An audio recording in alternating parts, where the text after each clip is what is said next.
Hi, hello. You may notice something different if you're a regular viewer of this channel and you did not see last week's video, or perhaps it was it was last week's video. I recently made the switch to Clip Studio, and in doing so, I've found a few brushes and things that have itched my brain, but particularly the brush that I found for rendering reminded me of a little something. And if you are a regular viewer of this channel, you're probably sick of hearing me say this by now. I used to be a Paint Tools I user, and after switching to iPad, I made the switch to Procreate because there is now Paint Tools I on iPad. I miss her. There is no Paint Tools I on iPad. I've tried alternatives. I've tried Procreate. I've tried Medibang. I have tried Ibis Paint, but one that has kind of slipped through the cracks, despite me using it a few times, has been Clip Studio Paint. And the reason for that is because Clip Studio Paint was overwhelming for me. Did it have a UI similar to Paint Tools I? Yes, absolutely. Did I know where anything was? No, I did not.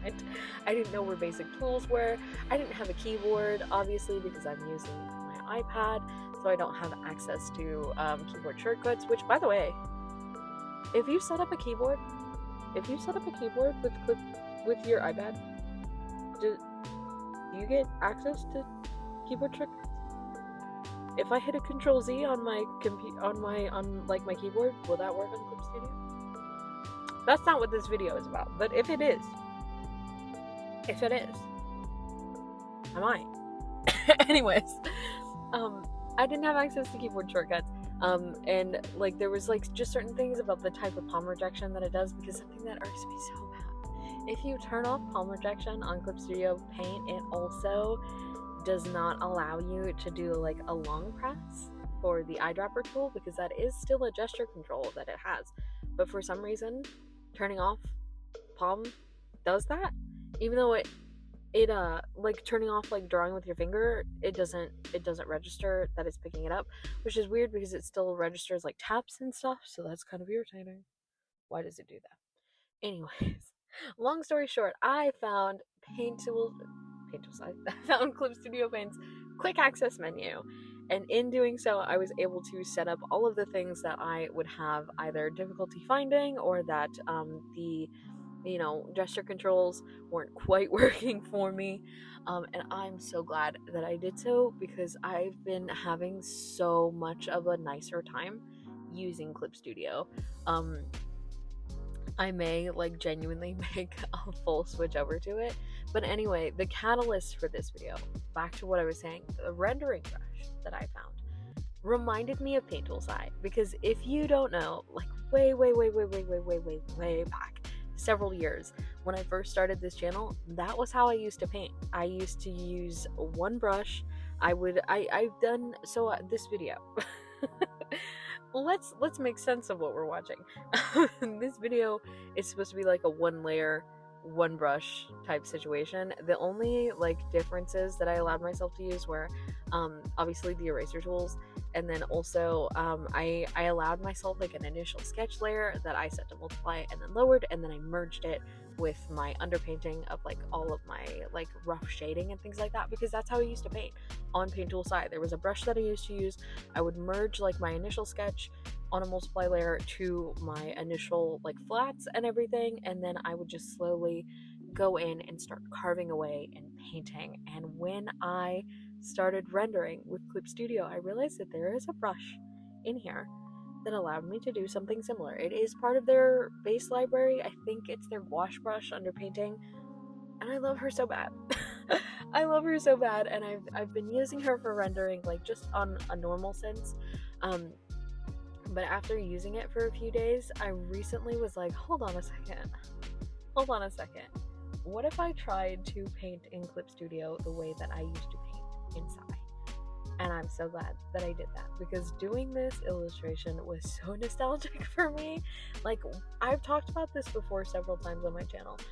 When initially switching to Procreate, I had to force myself to do cel shading and like airbrushy kind of like shadows sometimes, because I didn't understand how to paint on Procreate. I didn't understand like how to get the look that I would get on Psy in Procreate until I think a year or two after using it for some time and realizing like, oh, there's this thing called the smudge tool and it works way differently than it does in Paint Tool's Eye and in Photoshop, for example, where the smudge tool is the devil and you never want to touch it ever. In Procreate, she is a godsend. She is a goddess. She is beautiful. I love her. She makes all of my paintings gorgeous. Procreate recently had an update that changed everything for me and really irritated me. So I haven't been using it. Obviously, I've been testing out Clip Studio, and that's when I found this brush, and I was like, oh my gosh, this is amazing. I'm having so much fun. So I decided to sketch out something relatively simple. Every time I need to draw something and I don't know what to draw, there's this thing that I like that I think is just called random item generator. It's on Perchance. It is not AI. It does generate, but it's like code generation, not like generative AI. I will never use AI on this channel. It is disgusting. I hate that every time I have to say generate, I have to elaborate and make clear. Y'all will not see AI from me.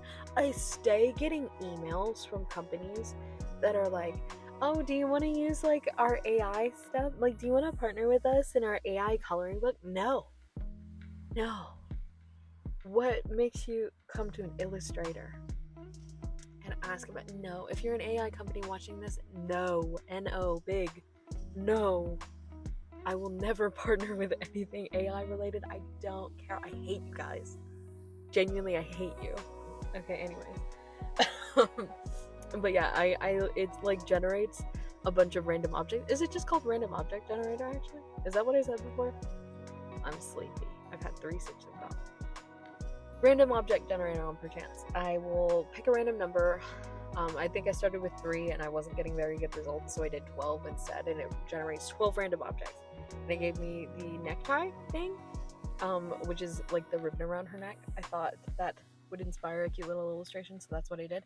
But yeah, anytime I can't come up with something, I'll do something like that. I'll go on Perchance, I will generate a couple of random items until I see like a word that strikes me as something that like inspires me, I guess. Like it could be like apple or like a fork or something. It's so random, but like sometimes even simple things like necktie will inspire me. So I like going to that to kind of like ping my brain a little bit. And then again, like I said, I did do a very simple illustration because I have not worked in this style for a very, very, very long time.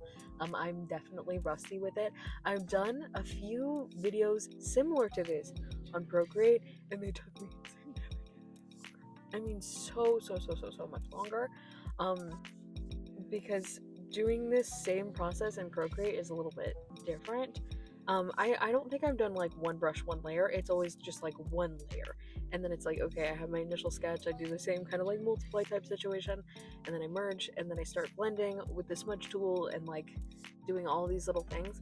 And like, yes, it is very possible for me to get that look in Procreate, but it takes longer. Significantly longer. I was really happy with how quickly I was able to do this in Clip Studio. I think it only took me, I want to say 2 hours, maybe less, maybe more, but I'm pretty sure it was somewhere around an hour or 2, and I was so happy because I used to paint really quickly and get like little looks like this out so fast. And it's just so fun. I don't know how to elaborate on it. I wanted this video to be a lot more like in depth, but all I can think about is like, oh my god, how fun.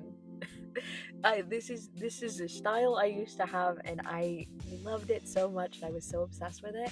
And now that I'm able to do it again, if I want to, like, I don't think I'll start doing these for like commission work or anything soon, because one thing that I did notice about doing this challenge, having this one brush, was just like, it's kind of muddy. There's definitely, I'm lacking the sharpness that I think that I normally get from having line art, but I think that can be altered a bit by allowing myself to use other brushes, like a pencil brush, for example, to kind of like carve out some sharper edges, whether that be sharper highlights or sharper shadows and things like that, and add some texture to the illustration as well, because it is kind of like one note. I did try to combat that a little bit by having like smaller details like little flyaways and things like that, or like just like a few smaller areas where I would have like some deeper shadow, or again like around the eyelids, for example, like carving out again that sharper shape. I think if I were to allow myself to like go in and like really refine it, especially if this was like for a personal piece and not just like for, you know, quick little video to, you know, get something out for you guys while I'm rushing for the holidays. I think that I could really like emphasize this style. I don't think I'm going to switch to it fully necessarily, because I know there's like a look that you guys expect from me and my work, particularly for things like, you know, my Patreon prints and my stickers, and like my commission work and things like that. But when it comes to personal work and personal illustration, I fear you guys are gonna be seeing this style again because I was super happy. Like, I'm sure you can see at some point in this speed paint, I like kept zooming in to smaller areas and like shaking the canvas around because I just was like, I was losing my mind, because I was like, this is what that's supposed to feel like. In Procreate, it felt so forced to me. One, because I was using a multitude of different brushes trying to get the same look, but also just like the process of it, just it never turned out like I would do it and then I would finish it and I'd be like, why did I used to do that? Nay, doing it in Clip Studio, I was like, this is why I used to do it like this. It was just so easy. I didn't have to overthink anything. All of my lines were like blurring together in such like a smooth and soft and like painterly way. When I would say that my inspirations growing up were Sarah Tepes and like Loish and very like painterly artists, like Jenna Draws as well, very like smooth painterly artists, a lot of them which would use, or Siren, oh my god, I miss Siren so bad. Smooth like painterly type soft edged illustrators. My recent work doesn't really show that, right? Because like I have like some blending, I have like, you know, painterly shading and everything, but I also had like, you know, line art and very like crisp, detailed, like sharp edges, and that's fine. But I missed that softness. I missed that blurry, sort of ethereal quality that came from using a brush like this to create artwork. Limiting myself to one layer, fine.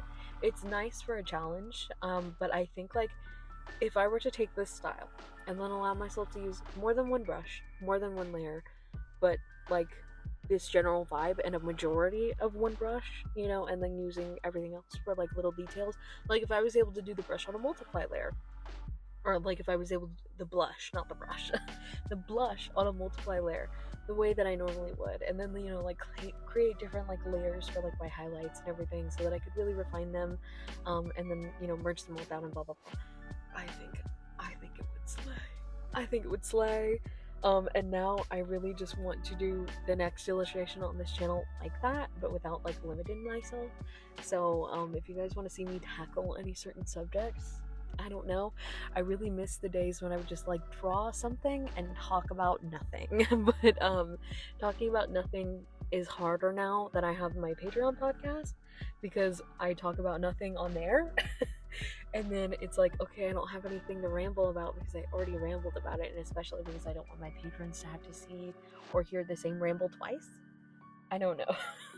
um but yeah, if there's any like topics like going on in the art community that you guys want to hear me yap about, want to hear me give my opinion on for whatever reason, feel free to let me know. Maybe I'll do some other kind of like palette challenge or something, to kind of like tackle the same concept but like with a limited color palette, especially because I really, something I don't like about Clip Studio is the color wheel. I want to change it to kind of the same way that it was in Procreate, which is the big square with like the hue slider at the bottom, or in this case it would be on the side. That only shows up when I go into advanced settings, and it's so irritating to me. And something else that I also don't like, that Clip Studio doesn't have, and maybe it does and I just don't know how to turn the setting on, is in Procreate, when you had a color and you were planning on switching to your next color, it would show you the previous color and your new color side by side. So particularly for shading, I really enjoyed that, because I could see, okay, does this next color that I'm about to lay down have enough contrast with the color that I used previously? Do I need to push it a little bit? Does it need more warmth? Does it need more cool?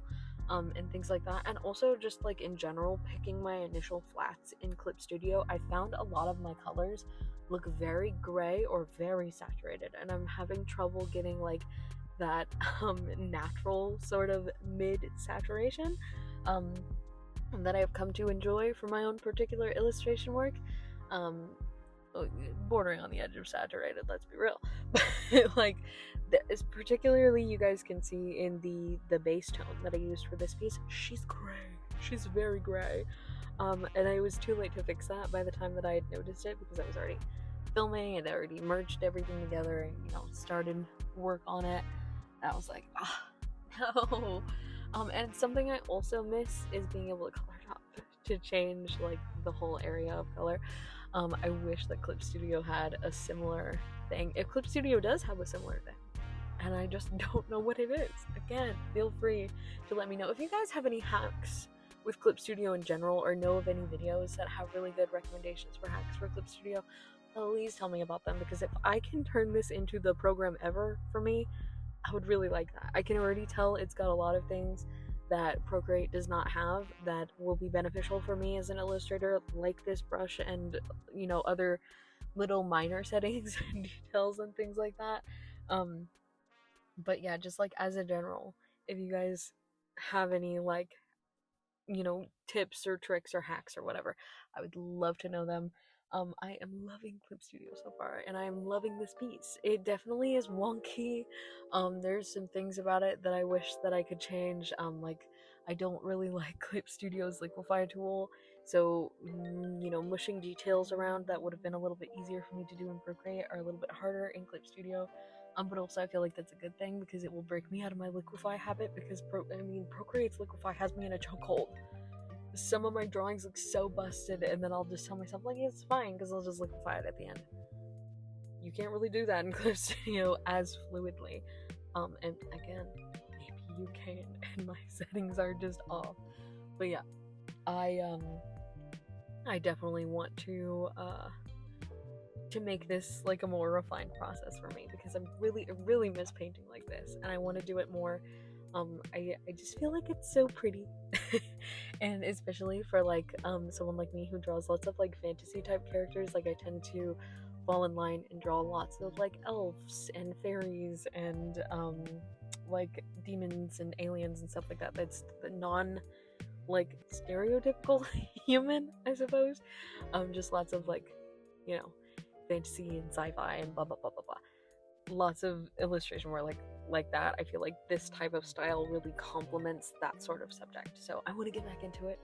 I miss it. I think it's really fun.